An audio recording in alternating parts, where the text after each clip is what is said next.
A blue plaque is a permanent sign installed in a public place in the United Kingdom and elsewhere to commemorate a link between that location and a famous person, event, or former building on the site, serving as a historical marker.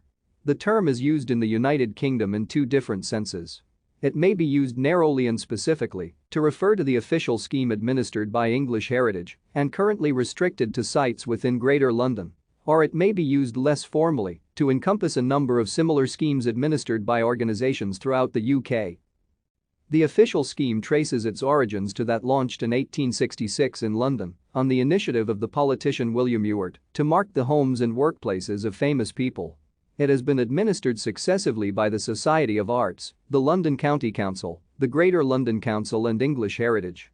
It remains focused on London, although between 1998 and 2005, under a trial program since discontinued, 34 plaques were erected elsewhere in England.